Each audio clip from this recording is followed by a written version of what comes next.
कहा जा रहा है। अच्छा, तो क्वेश्चन नंबर 33 था लास्ट सवाल। अब मैं आ गया क्वेश्चन नंबर 32 पर।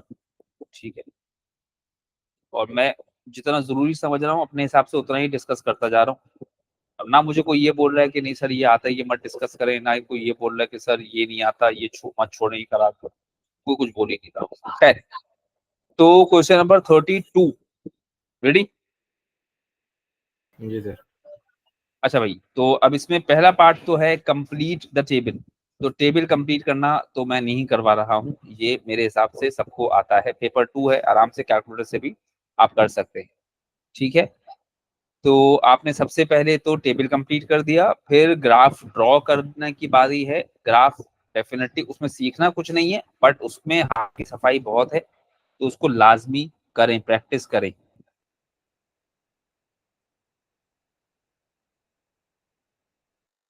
ठीक है, और अभी मत कीजिए, फिर ये प्रैक्टिस टुवर्ड्स एंड कीजिएगा। ठीक है, क्योंकि अभी करेंगे तो फिर साल के बाद आपका हाथ खराब हो जाएगा। तो उसको आप आखिर में ही प्रैक्टिस कीजिए, लेकिन बहरहाल देख लीजिएगा कि आखिर में इतना टाइम रखें कि हो जाए प्रैक्टिस। 2 दिन पहले लेके बैठे हैं प्रैक्टिस करने तो फिर डेफिनेटली मुश्किल होगा। तो सीआई स्टार्ट होने से पहले ही ये सब चीजें करके रख लें, अपने एरियाज पहले आइडेंटिफाई करके रखें, ताकि आपको पता हो कि आपको सीआई से कितना पहले क्या चीज करनी चाहिए है। ठीक है, अच्छा, तो पहला काम तो आपने ड्रॉ कर लिया, फिर उसके बाद है bye drawing a tangent estimate the gradient of the graph of this curve at 1,4.8। अब हमें इसमें क्या करना होता है, इस पॉइंट पे टेंजेंट ड्रॉ करेंगे और फिर टेंजेंट का ग्रेडियंट बता देंगे। सही, मेरे हिसाब से ये भी मसला नहीं है। ठीक है, ये 3 चीजें तो मैं डिस्कस नहीं कर रहा हूँ, मेरे ख्याल में पिछले 2 क्लास में मैंने डिस्कस नहीं किया। सही है, मैं मेनली डिस्कस कर रहा हूँ ये हिस्सा, मेरे हिसाब से ये है प्रॉब्लमेटिक। ठीक है, अब अगर इसके अलावा कोई प्रॉब्लम है मुझे पता चलेगी तो मैं करा दूंगा, और वो पता तभी चलेगी जब आप लोग मुझे बताएंगे। खैर, अब ये क्या पार्ट है, part D. On the grid draw the line 2y plus x is equal to 8। अब वही वाला सवाल, ये जो चीज मैंने आपको दी है, व्हाट इज दिस चीज, ये चीज क्या है?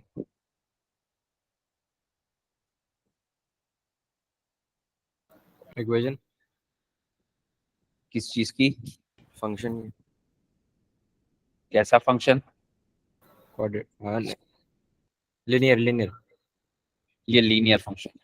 सही है, यानी कि आप जब इसको प्लॉट करेंगे तो इट्स अ स्ट्रेट लाइन। ठीक है, स्ट्रेट लाइन को प्लॉट करने के लिए कितने पॉइंट्स चाहिए होते हैं हमें? 2 या 3। ठीक है, 2 भी बहुत होते हैं। ठीक है, आपको 2 पॉइंट आप निकालें। वो 2 पॉइंट निकालने का तरीका ये होता है, आमतौर पे पहले भी कह चुका हूं बहुत दफा, आपने एक दफा एक्स को 0 रखा, वाई निकाल लिया, दूसरी दफा वाई को 0 रखा, एक्स निकाल लिया। ठीक है, अब जैसे मिसाल के तौर पर अगर मैं यही वाली मंतक लगा दूं, तो जब एक्स को 0 रखेंगे आप, तो आपका वाई क्या आ जाएगा? 4। यानी पहला पॉइंट तो सीधा सीधा क्या हो गया, 0,4। ये बात सही है? जी। ठीक है, एक तो आपने एक्स को 0 रखा, तो जब एक्स को 0 रखा तो वाई क्या आ गया, 4। इस पे मजीद बातें भी करूंगा मैं जब मैं graphical representation of linear inequalities पढ़ाऊंगा। फिर आपने वाई को 0 रखा, जब आपने वाई को 0 रखा तो एक्स क्या आ गया, 8। 8। दूसरा पॉइंट क्या आ गया, 8,0। ठीक है, अच्छा हम लोग तो खैर आंख बंद करके ये बता देते हैं कि भाई ये कर लें, एक दफा एक्स को 0 रखें, एक दफा वाई को 0 रखें, बच्चा रख भी देता है। फिर रखने के बाद जब वो प्लॉट करने के लिए जाता है तो उसको कभी कभी ये होता है कि यार ये वैल्यूज तो मिली नहीं रही। अब देखिए मेरी पहली वैल्यू है 0,4, तो 0,4 तो ग्राफ पे अवेलेबल है, नजर आई? जी सर। ठीक है, अच्छा दूसरा पॉइंट आपने निकाला है 8,0। अब वो 8,0 तो ग्राफ पे है ही नहीं, समझ आ गई? जी। तो कम से कम इस एक पॉइंट के साथ लाइन तो नहीं बना सकते आप। ठीक है, तब आपको फिर होता है कि यार हमें कुछ और एज्यूम करना चाहिए था। तो सिर्फ आंखें बंद करके एजम्पशन नहीं करना, देख लेना जो वैल्यूज एज्यूम कर रहे हो वो ग्राफ में है भी कि नहीं। तो मैंने क्या किया, मैंने x को 2 एज्यूम कर लिया। करने को 1 भी कर सकता हूँ, 1 इसलिए नहीं किया क्योंकि अगर मैं x को 1 एज्यूम करूंगा तो y क्या आएगा,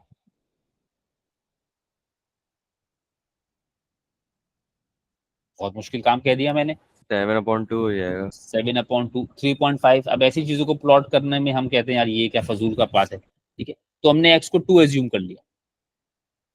जब x को 2 एज्यूम करा तो बताओ y क्या आया, 3। ठीक है। तो पूरा पॉइंट क्या हो गया, 2,3। अब ये सारी वर्बल कैलकुलेशन की है मैंने, इसमें कोई मैंने रॉकेट साइंस नहीं लगाई, सही है, बात समझ में आ रही है? जी जी सर। सर। अब वो 2 नंबर का सवाल है तो मैं एहतियातन कहूंगा कि आप ये कैलकुलेशन शो कर दें, लेकिन आपने पहले अपने जहन में करके अपने ग्राफ से चेक कर लिया। अब आपने सिर्फ कौन सी 2 कैलकुलेशन शो करनी है, 0,4 शो कीजिए और 2,3 शो कीजिए इस मखसूस सवाल में। बात समझ में आई ना, 2,3 मैंने कैसे फिगर आउट किया था। जी सर। तो जब वैल्यूज आप कैलकुलेट कर रहे हो मेंटली करें, देखें कि वो ग्राफ पर है, ग्राफ पर है तो उसकी कैलकुलेशन शो कर दें। तो एक 0,4 हो गया और एक हो गया 2,3। ये 2 पॉइंट्स आ गए, बस 2 पॉइंट्स काफी हैं स्ट्रेट लाइन बना लेने के लिए। बात समझ आ गई मेरी? जी जी सर। बस ये ख्याल कीजिएगा कि जब ये लाइन बनाएंगे ना, तो फिलहाल मेरे पास स्केल नहीं है अभी, तो लाइन को बिल्कुल ग्राफ के स्टार्ट से एंड तक पूरा रखिएगा, दुनिया कुछ भी कहे कहने दीजिए। आप ये आदत बनाइए कि बस जी जहां से जहां तक ग्राफ है पूरा बनेगा, उससे बाहर भी नहीं और उससे पहले भी मत रोकिएगा, ठीक है। अब दुनिया आपसे कहती है नहीं जी इतनी जरूरत नहीं है, सिर्फ उतने की जरूरत है जितने में इंटरसेक्शन है।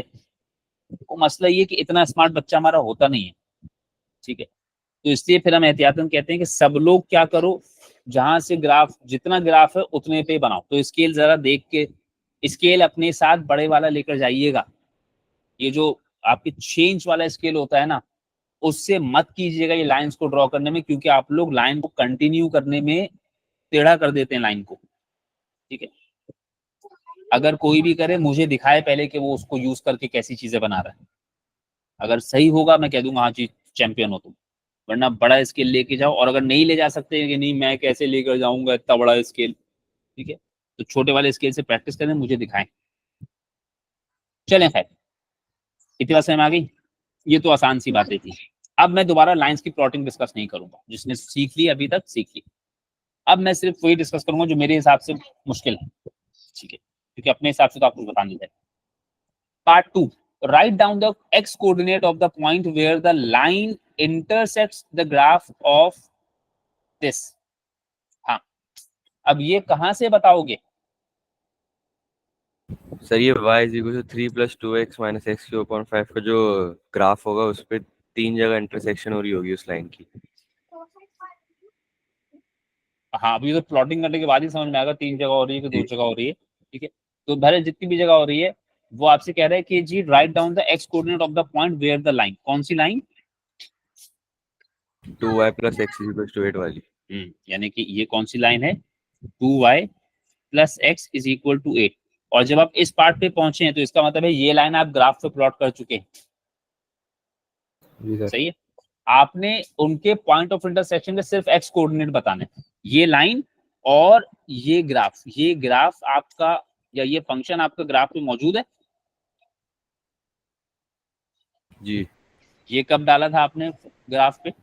ओ पहले पार्ट में। बिल्कुल शुरू में ही उसने आपसे फंक्शन प्लॉट करवा दिया था, ठीक है। तो बस आपने इस पार्ट का आंसर कैसे देना है, ग्राफ से देख के दे देना है, सही है। ग्राफ में ये वाली लाइन 2y + x = 8 और ये वाला कर्व जिन जिन जगहों पे इंटरसेक्ट कर रहे हैं, 1 पे करें, 2 पे करें, 3 पे करें, वो आपको देखना पड़ेगा, सही है। जितनी जगहों पे वो इंटरसेक्ट करें उनके सिर्फ x कोऑर्डिनेट बता दीजिएगा। Is that right? जी सर। जी सर। अच्छा, फिर आता है जनाब सबसे आखिरी काम। जितने लोगों ने इंट्रोडक्टरी लेसन की क्लास ली है या वो देख लिया है, उनको नजर आ रहा होगा और उसके बाद से वो क्लास ले रहे हैं, उनको नजर आ रहा होगा कि उसके अलावा कुछ नहीं है जितना कुछ मैंने बताया ग्राफ्स और फंक्शन के सवाल में, वही सब कुछ है, बार बार घूम फिर के वही सब आ रहा है, इसके अलावा है ही नहीं कुछ। जब मैंने आपसे कह दिया कि ये सब है बस, तो यही सब आएगा। चलें, अब ये पूरा सवाल मैं पढ़ ही नहीं रहा, पूरा सवाल, ठीक है। ये क्या है बता दो, ये क्या है? Combined equation. कंबाइंड इक्वेशन, सही है। किन दो चीजों को कंबाइन करने से आई है ये इक्वेशन? फंक्शन को और एक लाइन को। फंक्शन को और कौन सी लाइन को? 2y + x = 8। सही है, लेकिन डी की कंटिन्यूएशन में ही चल रहा है, तो कोई और लाइन तो वो ला नहीं रहा होगा, इसी लाइन की बात हो रही है।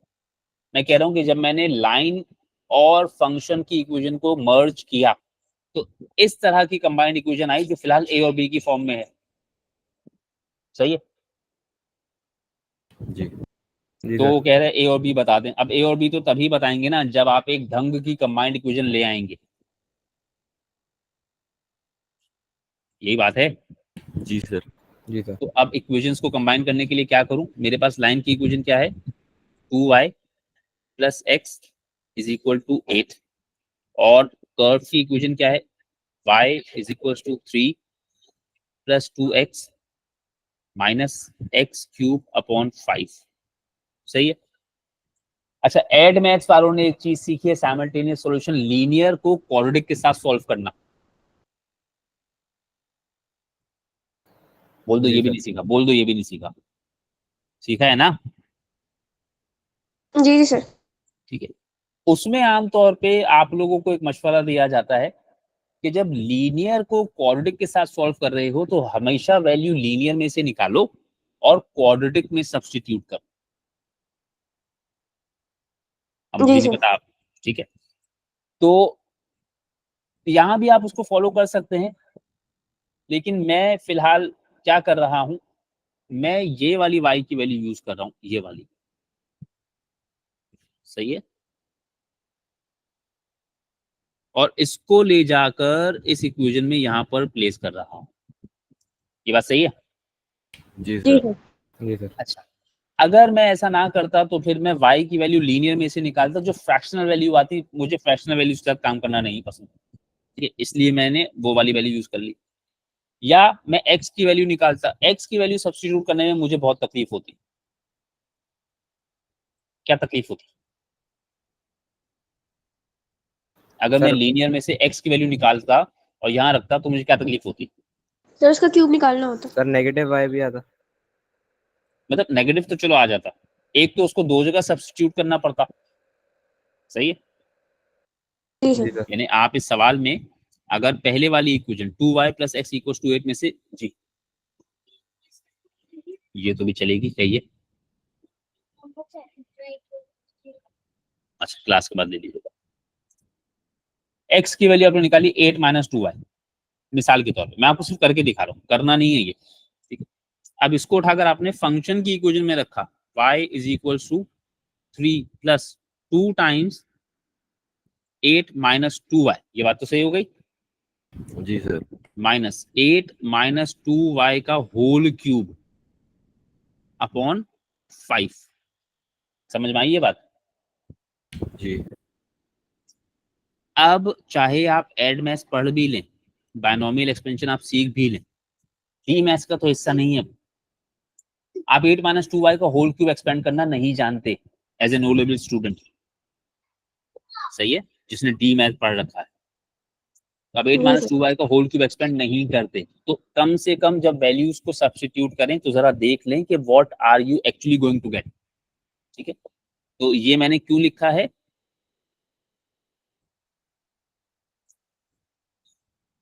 अवॉइड क्यों,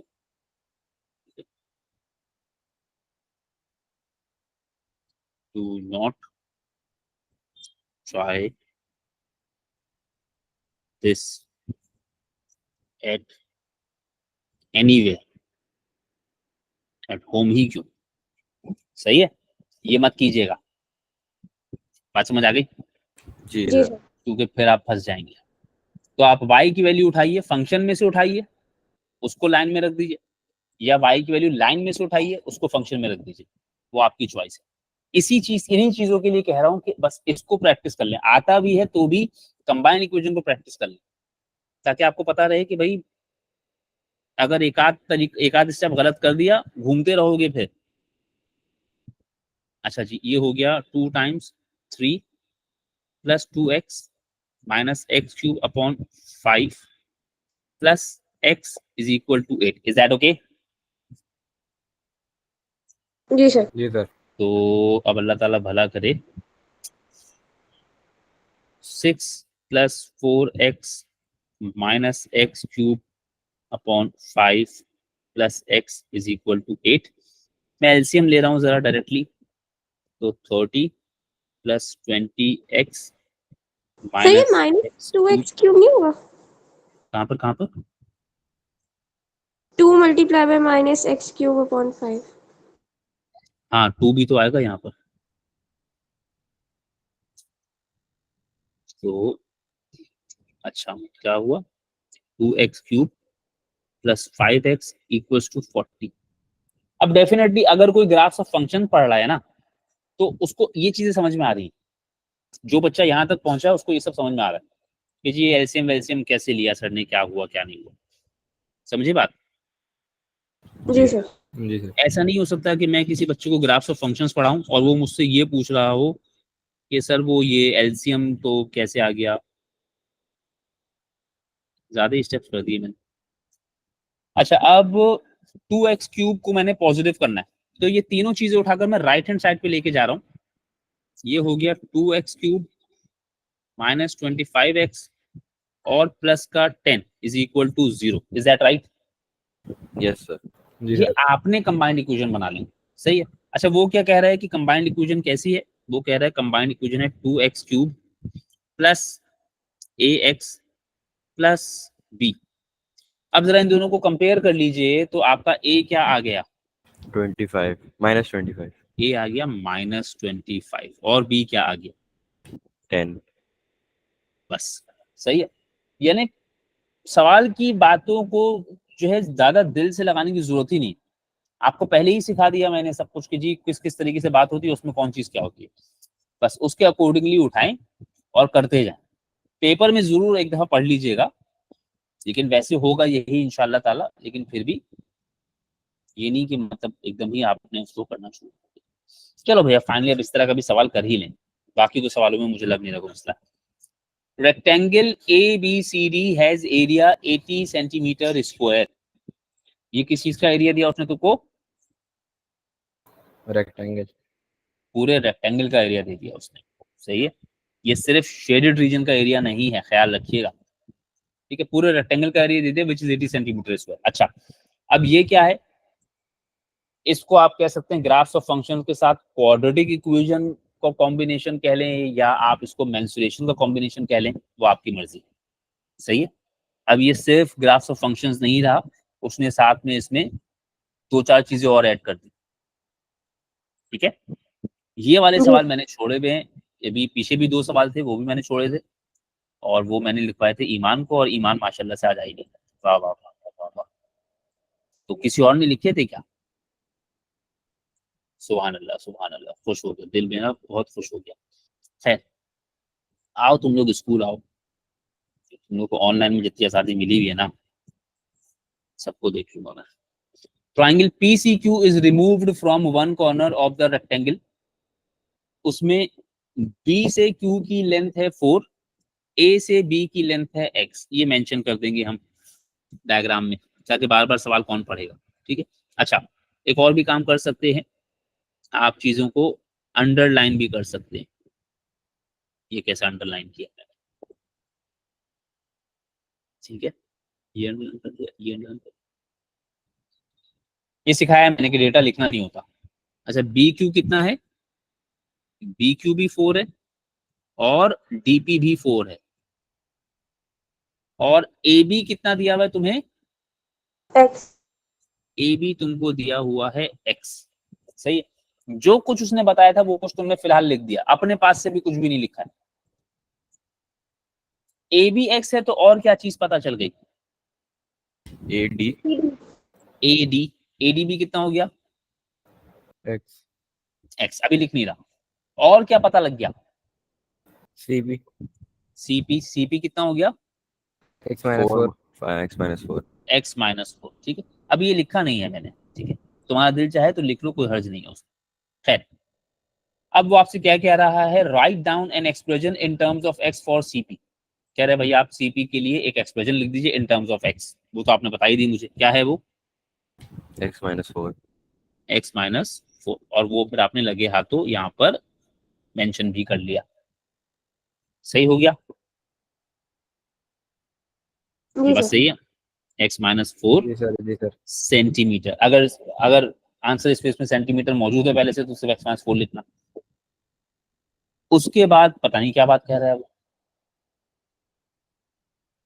समझाओ इसका मतलब।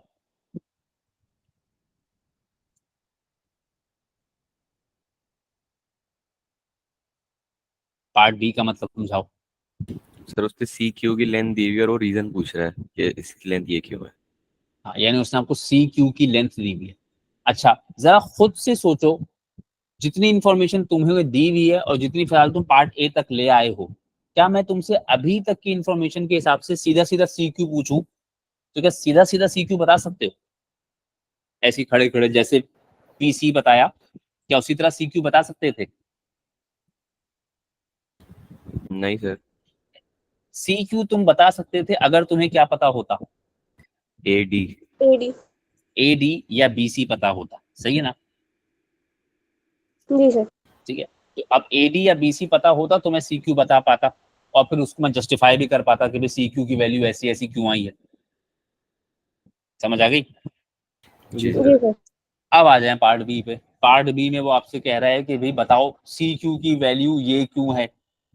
तो अब ये बताने के लिए एक्चुअली करोगे क्या? इस बात को एक्सप्लेन करने के लिए एक्चुअली करोगे क्या?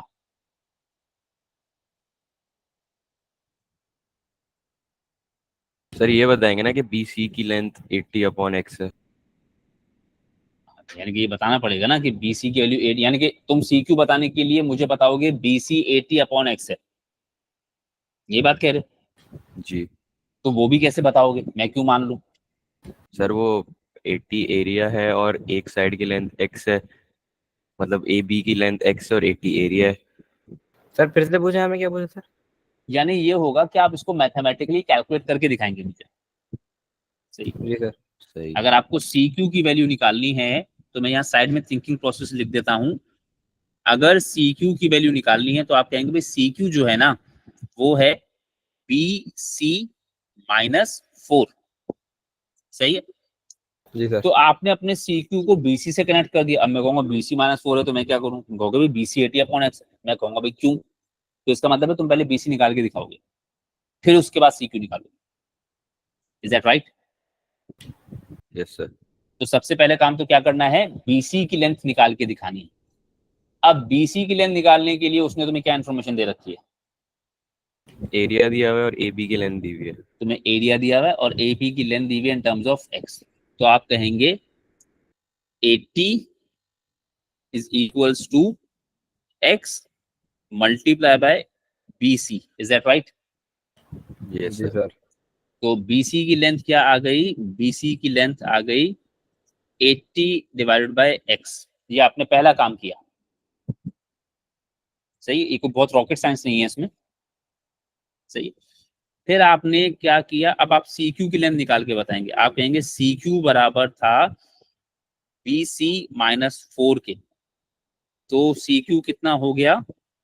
80 80/x minus 4। Divided by x minus 4 centimetre. बात खत्म। सही है? इतनी बात समझ में आ गई? जी सर। अब उसके बाद कह रहे हैं show that the shaded area y centimetre square is actually this. Shaded area कैसे निकालते हैं? टोटल एरिया माइनस वो unshielded area. Total minus unshielded area, यानी कि अच्छा वो शेडेड एरिया को उसने क्या सिंबल दिया हुआ है? y centimetre square. y। तो अच्छा, अब y की वैल्यू क्या है? मैं लिख रहा हूं, लिखने की जरूरत आपको शायद नहीं होगी। मैं सिर्फ समझाने के लिए लिख रहा हूँ। Area of rectangle minus area of triangle which is actually the unshaded region. देख लीजिए, ये बात सही है? जी सर। जी सर। अच्छा जी, तो y निकालना है अगर, तो रेक्टेंगल में से ट्राइंगल का एरिया सब्ट्रैक्ट कर दें। तो पता नहीं क्या हो गया ये। अच्छा जी, रेक्टेंगल का एरिया तो चलो भाई आपको पता है कितना है वो, 80 सेंटीमीटर स्क्वायर। रेक्टेंगल का एरिया 80 माइनस ट्राइंगल का एरिया क्या पता है? सर पता कर सकते हैं? नहीं पता पता। कर सकते हैं, पता नहीं है बट पता कर सकते हैं। रेक्टेंगल का ट्राइंगल का एरिया निकालने का क्या फॉर्मूला है? 1/2 8 to b। 1/2 multiply by base multiply by height. Let say ये आपकी बेस हो गई, तो ये आपकी हाइट हो गई। Is that right? जी यस सर। सर। अच्छा, बेस कितनी है भाई आपके पास? 80 माइनस 80/x -4। यानी कि सी क्यू को आपने बेस मान लिया, जी। तो हाइट क्या मान लिया आपने? x - 4। यानी पीसी। सही, तो मैं लिख देता हूँ, चलो ये स्टेप भी 1/2 मल्टीप्लाई बाय, पता नहीं मैंने क्या बोला था, पीसी इंटू सी क्यू लिख रहा हूँ, अभी फिलहाल लिख रहा हूँ ये, आप डायरेक्टली वैल्यू लिख सकते हो, पीसी इंटू सी क्यू। सही है? जी सर। मैंने बस काम का ही लिखा है, जरूरत नहीं है इसकी। 80 माइनस 1/2 मल्टीप्लाई बाय पीसी कितना आया था मेरे पास?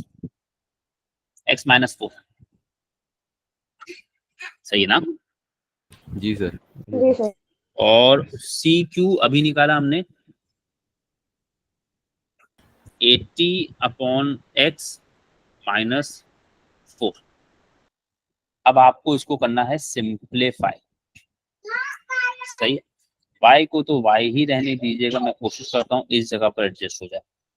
80 को मैंने फिलहाल 80 छोड़ा, -1/2 को भी मैंने ऐसे ही छोड़ा। अब इन दोनों को मल्टीप्लाई कर रहा हूँ। पहले तो x को मल्टीप्लाई किया 80/x से, क्या बचा? 80x/x। 80x/x मतलब 80 बच गया। फिर मैंने x को मल्टीप्लाई किया -4 से, तो वो बन गया -4x। ये बात सही है? जी सर। जी सर। फिर -4 को मल्टीप्लाई किया 80/x से, तो दैट विल बी -320/x। यहाँ तक भी बात सही हो गई। जी सर। जी और फिर सर। -4 को -4 से मल्टीप्लाई किया, तो वो हो गया 16। सही? जी सर। जी सर। जी सर। अच्छा, y को ही सब्जेक्ट रखना है, तो मैं इसी में रहूंगा। y इज इक्वल टू, जरा गौर से देखिएगा, 160 माइनस 80 प्लस 4x प्लस 320। नहीं नहीं नहीं नहीं, क्या कर रहा हूँ, क्या कर रहा हूँ, क्या कर रहा हूँ, ये पता नहीं मैं क्या कर रहा हूँ, क्यों कर रहा हूँ इतनी जल्दबाजी किस बात की? 80 minus 40 plus 2x plus 160/x, जरा साइंस देख लेना, -8। ये बात समझ में आई? जी सर। क्या किया मैंने? आपने 2 को डिवाइड कर दिया सबसे।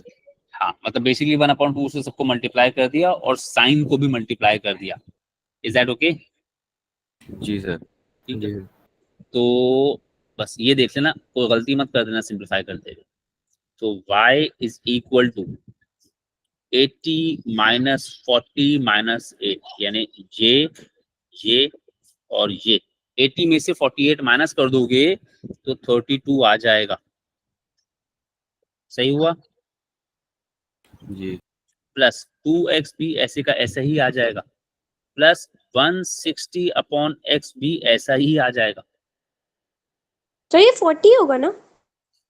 कौन? 32। 32 नहीं ना, आखिर में माइनस का 8 भी तो है। ठीक है ठीक है 80 में से 40 निकालो तो 40, और 40 में से 8 निकालो तो 32। सही है? ठीक है सर। अच्छा, इस तरह की सिंप्लीफिकेशन की प्रैक्टिस हमारे यहाँ बहुत ज्यादा नहीं मिलती, ठीक है। तो इन सवालों को प्रैक्टिस जरूर करें जिसमें ये लंबी चौड़ी सिंप्लीफिकेशंस है ना। इस तरह की सिंप्लीफिकेशंस में हम लोग बहुत माशाल्लाह जो है जितना शुक्र अदा करें अल्लाह का कम है कि हम इतने बुरे होते हैं। इंतहाई मतलब बेहतरीन होता है हमारा ओ लेवल का बच्चा इस तरह की सिंप्लीफिकेशन, ठीक है।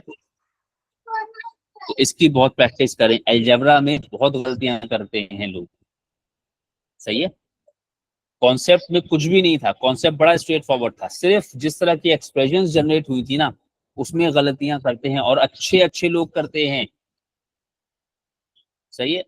खास तौर पे वो वाली आवाम जो जिन पे या तो पेरेंट्स का बहुत प्रेशर होता है कि बेटा तुमने जो है ना खानदान की नाक कटवानी, 100 में से 150 200 नंबर लेकर ही आने, या जो खुद अपने ऊपर जुल्म करके बैठे हुए होते हैं हमारे यहाँ बच्चे कि जी मैं कुछ भी करूं, मैं जो है वो 100 में से 5000 नंबर लाऊंगी या लाऊंगा, ठीक है।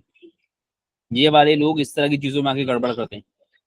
जो हमारे जैसा बंदा होता है ना जो बोलता है 100 नंबर का पेपर है, सही है, 60 भी आ गए तो मैं तो खुश रहूंगा, मेरा पूरे खानदान में जश्न मनाया जाएगा, ऐसी आवाम यहाँ से निकल जाती है।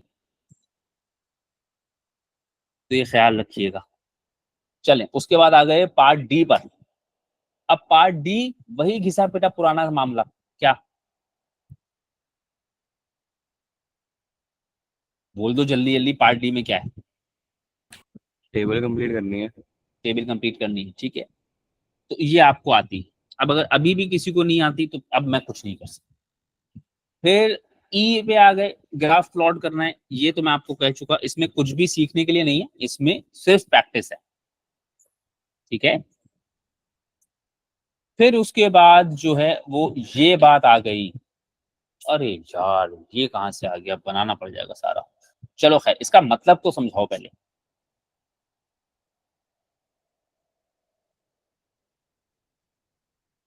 इसका मतलब समझा दो। सर 1 सेकंड ऊपर करेंगे, सवाल दिखाएंगे।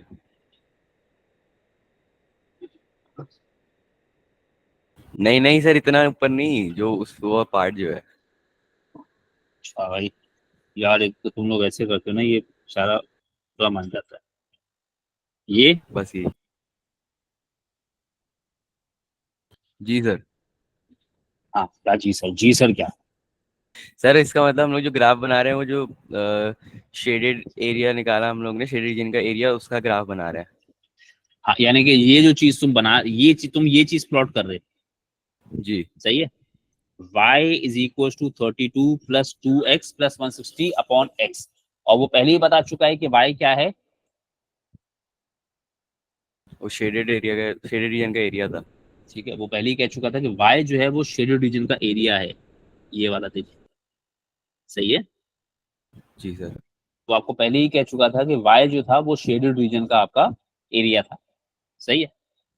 अब आपसे वो कह रहा है कि जी आपने y प्लॉट कर दिया, ग्राफ पे आपको y नजर आ रहा है, यानी शेडेड रीजन का जो भी फंक्शन आपने बनाया था उसका ग्राफ आपको नजर आ रहा है, सही है।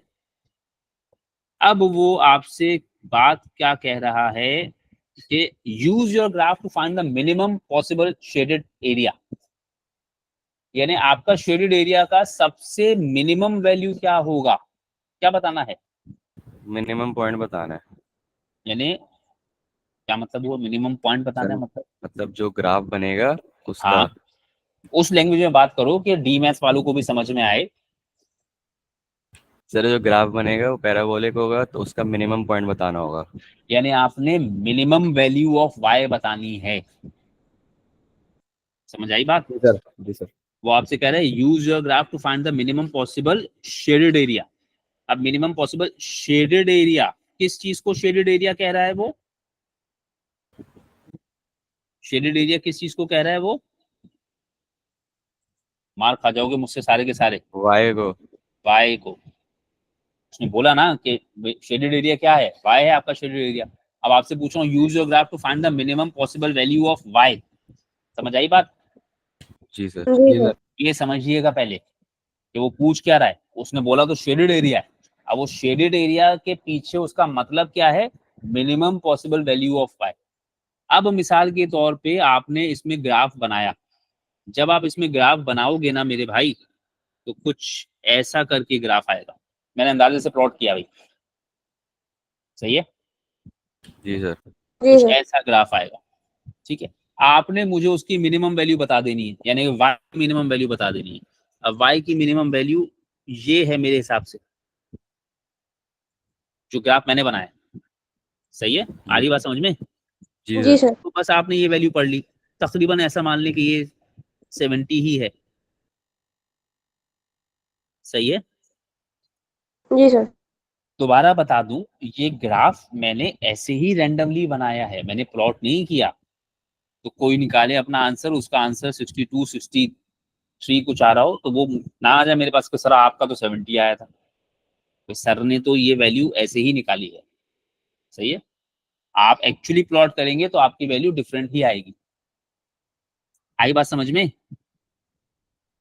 जी। तो ये बस ग्राफ पढ़ने जैसा ही है, कुछ नया नहीं है। बस समझना सिर्फ ये है कि वो शेडेड एरिया की मिनिमम वैल्यू पूछ रहा है, तो पता नहीं क्या पूछ लिया होगा उसने, सही है? अच्छा, इसमें सबसे ज्यादा गड़बड़ करेंगे एड मैथ पढ़ने वाले बच्चे। अभी आप लोग इंटीग्रेशन पढ़ेंगे ना 11th में आके, 11th में आप एक टॉपिक पढ़ेंगे, इंटीग्रेशन पढ़ेंगे आप लोग, ठीक है? उसमें है एरिया अंडर द कर्व। उसमें अजीब अजीब काम करके आप एरिया अंडर कर्व निकाल रहे होते हैं, ठीक है? तो अब वो वाली मंतक लाके यहाँ लगाना शुरू कर देते हैं कि जी हमें तो डी मैथ्स में तो पढ़ा ही नहीं है ग्राफ से शेडेड रीजन पढ़ना, वो तो हम एड मैथ्स में पढ़ते हैं, तो हम वो वाली मंतक लगा लेते हैं। वो वाली मंतकें नहीं लगनी यहाँ पर, खुदा का वास्ता है। अगर लगनी होगी ना, मैं बताऊंगा आपको, ठीक है? ऐसा कभी नहीं होगा कि कोई चीज लगनी होगी और मैंने आपको वो टॉपिक अगर पढ़ाया होगा तो मैंने ना बताया होगा। तो अगर कोई चीज मैंने पढ़ाई है तो उसमें जो कुछ भी लगना होगा मैंने बताया होगा। अपने पास से फैसले नहीं करने, सर वो चीज लगा दूं मैं यहाँ, एक दफा मुझसे पूछ लेना, नहीं तो समझ आ गई बात? खुद से आइंस्टाइन नहीं जी बनना। सर। जी सर। चले, ये एड मैथ्स वाले बहुत करते हैं कि सर मैं वो लगा दूं, अब उनको पता भी है और ज्यादा चौड़े बन रहे होते हैं। ऐसा फिर दिल चाहता है ना। 30 का पहला पार्ट हो जाएगा, कंप्लीट द टेबल हो जाएगा। नहीं भी होगा तो अब आपका मसला, वो ड्रॉ द ग्राफ, ये ग्राफ भी आप प्लॉट कर लेंगे, सही है? जी sir. The line L crosses the graph at x equals to 2 and at x equals to 5।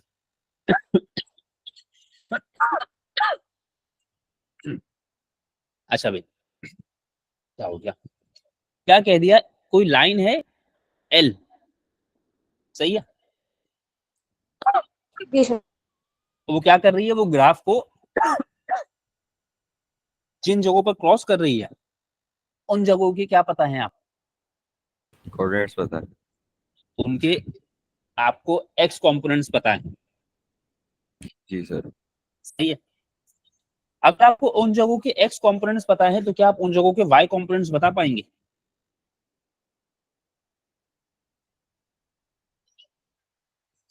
Sir अगर इक्वेशन होगी उससे उसमें सब्स्टिट्यूट करके। नहीं, तो मैं वैसे यहाँ भी निकाल सकते हैं। मैं खड़े खड़े बता दूंगा। सर आपको भी ग्राफ खड़े से खड़े देख के। बताना चाहिए।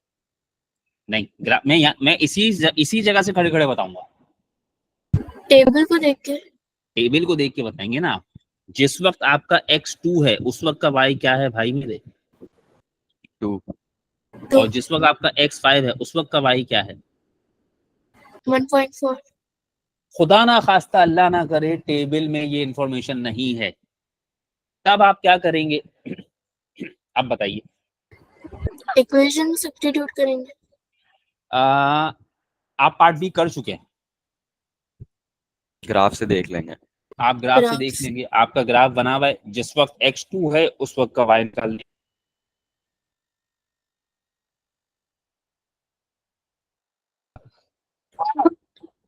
सही है? 1.4 हो गया। फिर जिस वक्त का x5 है उस वक्त का y निकाल, सही है? जी सर। आई बात समझ में? ठीक है, तो जी। फिलहाल तो हमारी किस्मत बहुत अच्छी है, इस सवाल में तो एटलीस्ट हमारी किस्मत बहुत अच्छी है।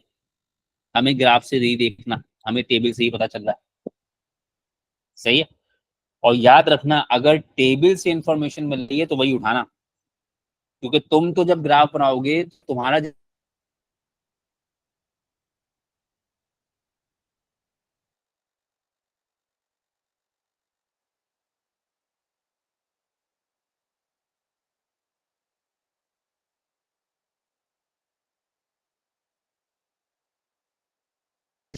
चलो हो गया।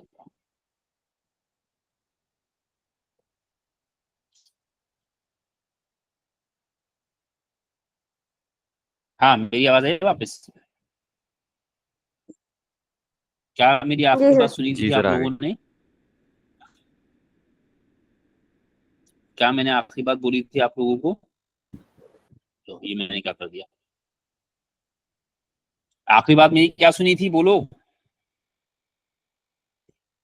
सर आप कह रहे थे कि इस पार्ट में काम आसान है। हाँ मैं कह रहा था इस पार्ट में आपको काम आसान है कि आपको टेबल में इंफॉर्मेशन मौजूद है। सही है। जी सर। अदरवाइज आपको ये इंफॉर्मेशन ग्राफ से भी मिल सकती है। ठीक है।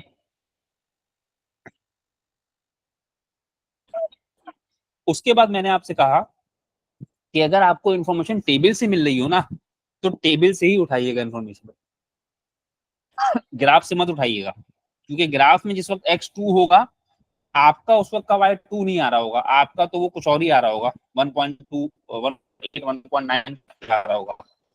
सही बात समझ में आया? जी सर।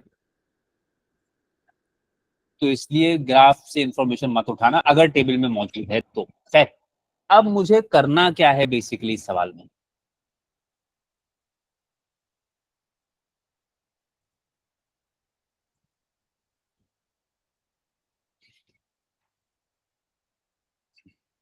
समझ में नहीं आ रहा, मेरा नेट नहीं चल रहा कि तुम लोग नहीं चल रहा? सर हमें इक्वेशन निकालनी है इनकी। हाँ हमें एक लाइन की इक्वेशन निकालनी है और उस लाइन के बारे में क्या पता है? एक्स और वाई कंपोनेंट्स पता है उनके। यानी मैं आपसे इनडायरेक्टली क्या रहा हूं, मैं आपसे इनडायरेक्टली कह रहा हूं find the equation of a straight line which passes through 2,2 and 5,1.4। Indirectly वो आपको ये कह रहा है। टॉपिक बताना कौन सा टॉपिक है ये? Coordinate geometry. कोऑर्डिनेट ज्योमेट्री है ये। सही है।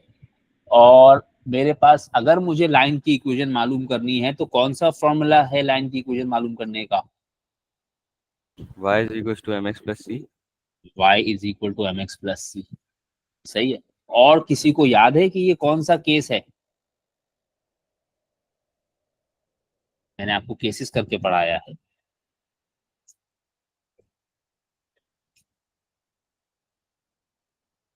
खैर इक्वेशन अगर मालूम करनी है तो आपको दो चीजों की वैल्यूज चाहिए होती है। किस किस की?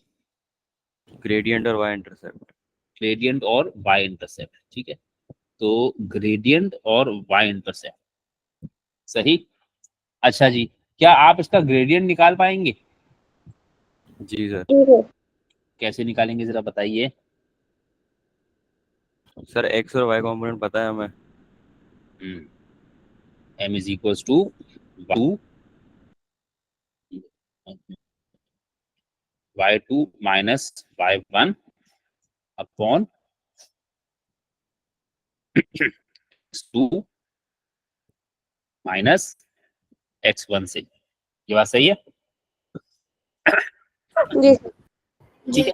आपने इससे ग्रेडियंट निकाल लिया। अच्छा फिर क्या कमी रह गई आपके पास? y इंटरसेप्ट की। y intercept. वो कैसे निकालते थे हम?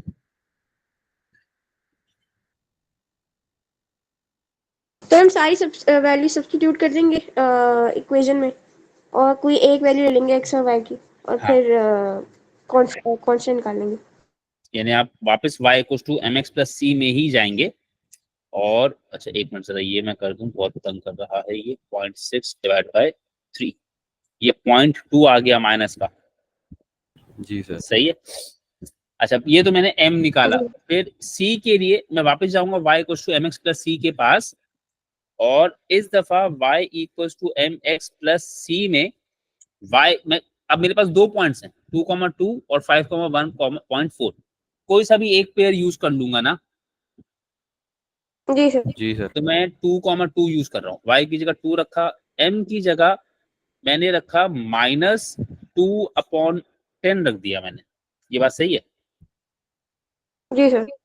और खैर 0.2 भी रख सकता था मैंने, ऐसा क्यों किया? वही रख देता हूँ, माइनस का 0.2 ही रख देता हूँ, कोई इतनी मुश्किल बात तो नहीं हो जाएगी। मल्टीप्लाई बाय x की जगह क्या रखा? 2 प्लस c। 2। ये हो गया 2 इज इक्वल्स टू माइनस का 0.4 प्लस c। ये माइनस का 0.4 यहाँ पर आएगा तो ऐड हो जाएगा, तो c की वैल्यू क्या आ गई? 2.4। 2.4। ठीक है। अच्छा, फिर आप फाइनल इक्वेशन की तरफ जब जाएंगे तो फिर आप ये कर लीजिएगा कि y is equals to mx plus c है ना, तो -0.2x प्लस 2.4। पहले तो आपने ये किया, सही है? जी सर। अच्छा, फिर इसको इस शक्ल में रहने मत दें, इसको कन्वर्ट कर लें। इसको कन्वर्ट करके आप मतलब वो बना लें, क्या कहते हैं, पता नहीं क्या कहते हैं, मतलब सीधा कर लें इसको। तो मैं इसको कैसे सीधा कर रहा हूँ जरा देखिए। 10y is equals to 24 plus 2x। पहले तो मैंने ये किया, इतनी बात समझ में आई? जी। सर क्या किया? -2x नहीं होगा? 10 हाँ, मल्टीप्लाई कर माइनस दिया आपने। माइनस का 2x है, बाद में लिखा है तभी मैंने दोनों साइड्स पे 10 से मल्टीप्लाई कर दिया। जी। इतनी बात समझ में आई? यानी जी। कि मैं लिख भी दे रहा हूँ, ये लिख भी देता हूँ मैं, ताकि बाद में कभी भूलो नहीं कि एक काम तो मैंने क्या किया। फिलहाल मैं डायरेक्टली इसको किसी और चीज से भी मल्टीप्लाई कर सकता था, मगर मैंने 10 से मल्टीप्लाई किया ताकि बात समझ में आए। ठीक है, मैंने फिलहाल क्या लिखा? Multiply by 10। ठीक है, ये रिमाइंडर के लिए लिखा बस। उसके बाद मैं एक और बदतमीजी कर रहा हूँ अब। अच्छा, अब वो क्या कर रहा हूँ मैं? 5y is equals to 12 minus x। ये मैंने क्या किया? तो टू कॉमन ले टू लिया two, और मैंने फिर दोनों डिवाइड तरफ कर से दिया। 2 कॉमन लेके कैंसिल कर दिया। सही है? ठीक है। जी यानी सर। अगर मैं जी सर। चाहता तो मैं 10 के बजाय डायरेक्टली 5 से ही मल्टीप्लाई करता तो जिंदगी ज्यादा आसान होती, मगर डेफिनेटली फिर वो बात समझ में नहीं आती लोगों को, यार 5 से क्यों किया। सही है? सर ये जी स्टेप सर। नेसेसरी होता है? नहीं, नेसेसरी नहीं है वैसे, मतलब मुझे डेसिमल में पसंद नहीं आ रही थी तो मैंने ऐसे कर दिया। सही है। इतना बड़ा सवाल है ये, क्या बात हो गई? चलिए एक बात और है। सही है, तो जरूरत नहीं है, आप उसको वहां भी छोड़ सकते हैं। मतलब आप अगर इसको क्या है, चलो अगर आप इसको यहाँ छोड़ना चाहें तो छोड़ दें, बस मुझे अच्छा नहीं लग रहा तो मैंने कर दिया, वरना आप इसको डेफिनेटली यहाँ पर आराम से छोड़ें, कोई मसला नहीं होगा। ठीक है, ये बात समझ में आ गई? जी सर। अच्छा, फिर वो क्या कह रहा है?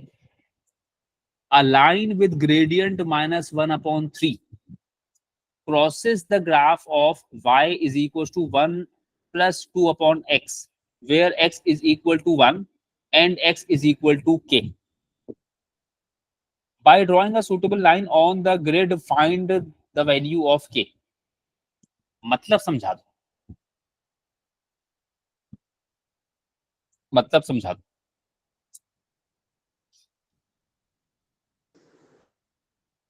सर एक लाइन है जिसका ग्रेडियंट है -1/3, और हम्म, वो जो है जो हमें ग्राफ दिया हुआ था y is equal to 1 + 2/x, उसको जो है क्रॉस करती है ग्राफ पे, और उसका पॉइंट ऑफ इंटरसेक्शन के हमें x कोऑर्डिनेट्स दिए हुए हैं, एक 1 है और एक अननोन है k। तो हम्म। हमें जो है अपनी ग्रिड पे जो है एक लाइन बनानी है और k फाइंड करना है। यानी कि मुझको ये मालूम करना है x इक्वल्स टू के। ये x इक्वल्स टू के बेसिकली है जी क्या? ये है x component of the second point of intersection. सही? यानी आपने जी सर। ग्राफ पे एक चीज तो बनाई हुई है, आपने ग्राफ पे ये तो बनाया हुआ है y इक्वल टू 1 + 2/x तो बनाया हुआ है। सही है ना? जी जी। सर। अब मैं ये बना दूं, वरना फिर ये बहुत हवा में हो जाएगा मामला। जरा इसका स्क्रीनशॉट लो पॉइंट्स का। ले ठीक लिया? है, ले लिया। पहले जरा मैं ये बना दूं, वरना फिर समझ में नहीं आएगा लोगों को। बताओ, पहला पॉइंट क्या था? 5, 0.5 था ना पहला पॉइंट? तो सर 0.5,5 0.5,5 जी तो सर 0.5,5 ये आ गया। ठीक है, अगला बोलो। 1,3 1,3 1,3 ये हो गया। उसके बाद बोलो 2,2 2,2 हो गया बेटा। फिर अगला 3,1.67 क्या बदतमीजी है ये। 3,1.67 चलो ये हो गया अंदाजे से। आगे 4,1.5 4,1.5 हो गया। ठीक है 5,1.4 5,1.4 यहाँ पर हो गया। और 6,1.33 6,1.33 चलो ये भी हो गया। अगला बताओ। 7,1.29 अरे नीचे ही आता जा रहा है बदतमीज। चलो फिर और सर फिर 8 है और उसका एक अननोन है तो वो निकालना है। 8,5 1.25 आ रहा है। 8 पे 1.25 1.25 तो 8 पे 1.25 यहाँ आ गया था ऐसे। ठीक है। अच्छा ये मैं कर इसलिए रहा हूँ क्योंकि मुझको अगला पार्ट समझाने के लिए ये चाहिए। ठीक है तो अब मैं इसको प्लॉट कर देता हूँ पहले। इसकी आप प्रैक्टिस करें खूब।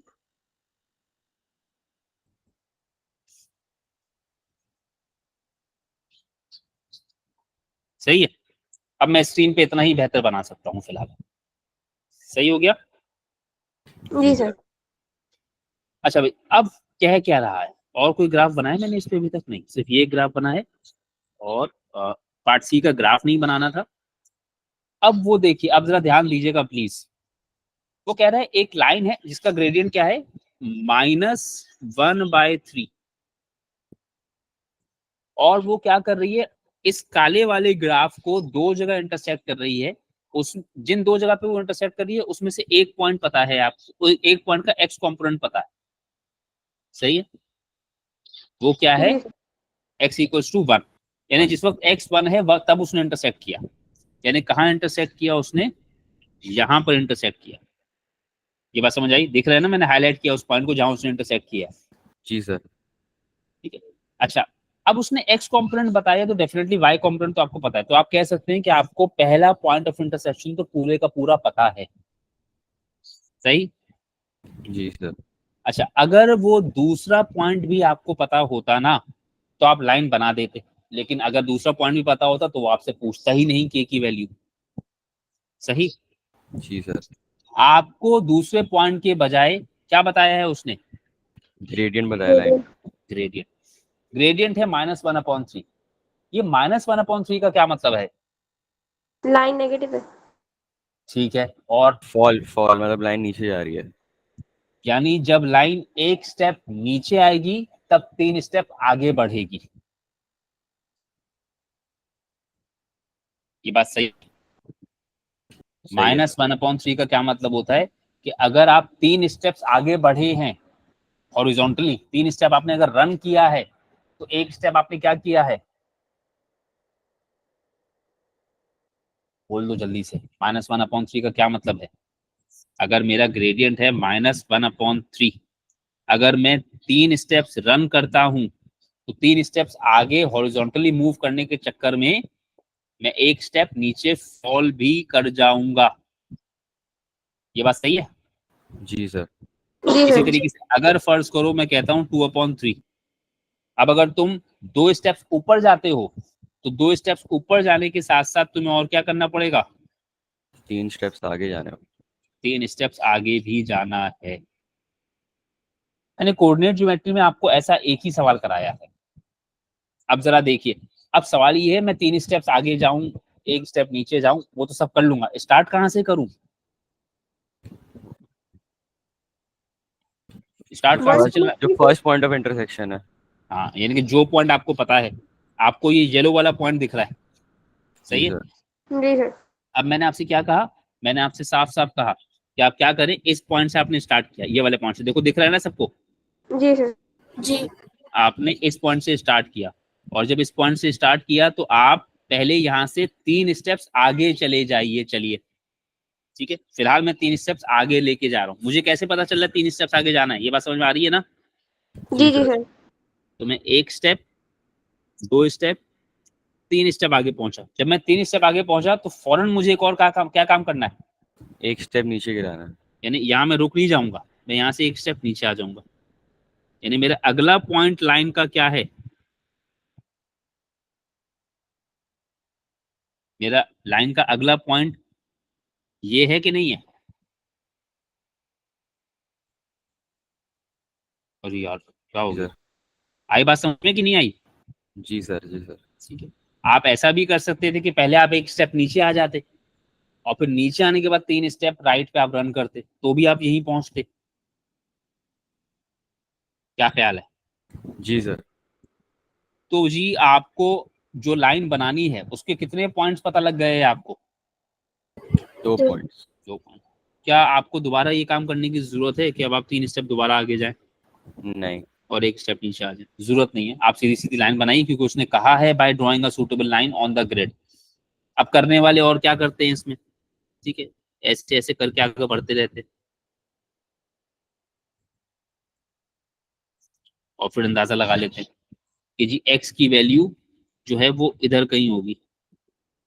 सही है, ये मत कीजिएगा। आई बात समझ में? जी सर। एक तो इससे आपको एग्जैक्ट वैल्यू भी नहीं मिलेगी, दूसरा उसने साफ साफ कहा है कि भाई ड्राइंग सूटेबल लाइन। तो सूटेबल लाइन बनाने के लिए आपको 2 पॉइंट्स चाहिए थे, वो दूसरा पॉइंट हमने फिगर आउट कर लिया। इतनी बात सही है?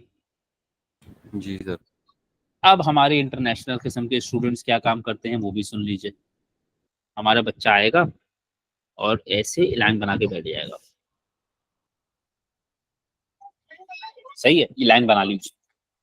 अब बैठ के कह रहे हैं कि सर वो एक्स की दूसरी वैल्यू तो जो है वो 2.5 आ गई, या सर वो दूसरी वैल्यू तो आ ही नहीं रही। क्यों नहीं आ रही दूसरी वैल्यू? इंटरसेक्ट नहीं हो रहा क्योंकि तुमने लाइन को पूरा बनाया नहीं। हमारे यहाँ पता नहीं लोगों को क्या तकलीफ है, उनको ये लगता है कि हमको सिर्फ पॉइंट से पॉइंट तक ही बनानी है लाइन। भाई पॉइंट तो सिर्फ और सिर्फ आपको आइडिया देने के लिए लाया ना मैं, कि आपको समझ में आ जाए किस डायरेक्शन में ड्रॉ करनी है। सही है, साफ साफ बोला मैंने आपको, जितना बड़ा ग्राफ दिया हुआ है पूरे का पूरा उस पे बना लो। ठीक है, कौन सा जहेज के लिए संभाल के रखना तो नहीं है ना इसको? क्या ख्याल है?